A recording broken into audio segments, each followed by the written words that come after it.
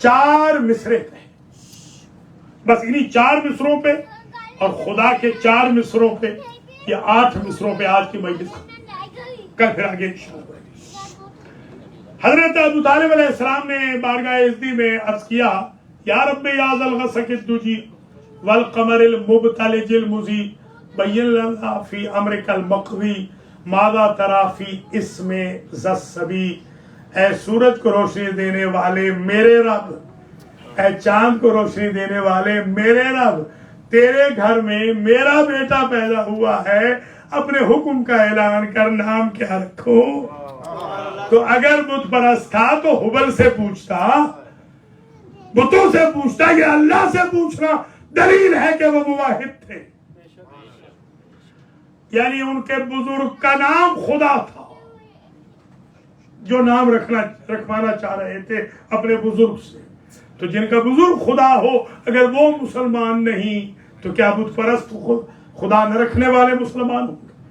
حضرت ابو طالب نے اللہ سے یہ کہا، اللہ کا جواب آیا خصصتما بالولد الزکی الطاہر المنتجب الرضی فاسمہ من شامخ علی علی اشتق من علی، تم نے پوچھا ہے تمہارے بیٹے کا ہم نام کیا رکھیں، تو سنو، تم دونوں فاطمہ بنت اسد اور تمہیں ابو طالب خاص کیا گیا ہے ایک ایسے بیٹے کے ساتھ جس کی نسل قیامت تک چلے گی۔ کوئی سمجھ رہے نہیں؟ یہ آج بھی گلگت میں 2 سادات کو، ایک سید اور ایک غیر سید کو مارا ہے، یہ کیا سمجھ رہے ہیں؟ خدا چاہ رہا ہے نسل بڑھتی رہے ابو طالب کی، آپ چاہ رہے ہیں گھٹتی رہے، آپ کی ول پوری ہوگی یا خدا کی ول بھی؟ تو ایسا بیٹا آپ کو دیا ہے کہ جو بیٹا زکی ہے، زکی کہتے ہیں زکات کہتے ہیں بڑھوتی، زکی یعنی جو بڑھے، نسل بڑھے گی۔ یہ بیٹا طاہر ہے، پاک ہے، یہ بیٹا نجیب الطرفین ہے۔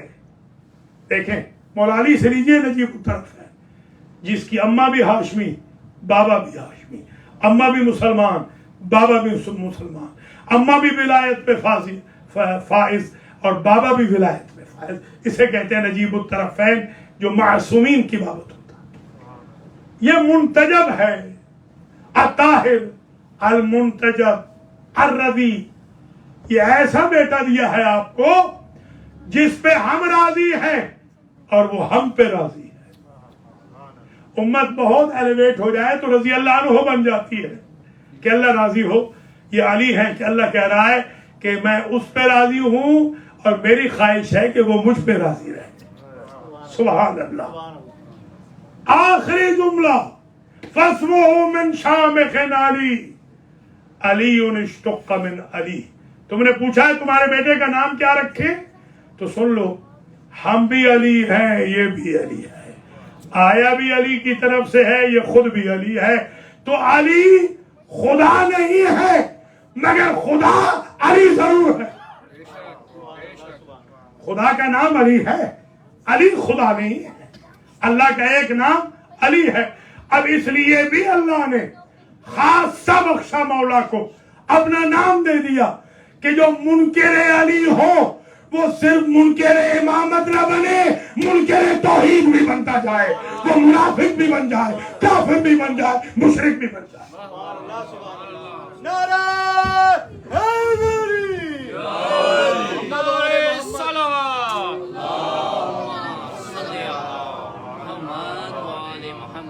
بس مجلس آج کی حد تک یہاں اختتام پذیر ہو گئی۔ ایک ول بھی سن لیں مولا علی کی، اعینونی بورع والتقی، مولا فرماتے ہیں نہج البلاغہ میں، اے ہمارے چاہنے والوں، میں ہر جگہ تمہاری مدد کروں گا۔ مولا علی کر رہے ہیں ہماری مدد، اگر ان کی مدد شامل حال نہ ہو تو جس طرح یہ خبثاء تکفیری دہشت گرد یہ چھا گئے تھے عالم کے اوپر، آج کیسے پسپا و ذلیل و رسوا ہو گئے، شام سے دفع ہو گئے، عراق سے دفع ہو گئے، افغانستان سے دفع دور ہو گئے، پاکستان سے دفع دور ہو گئے،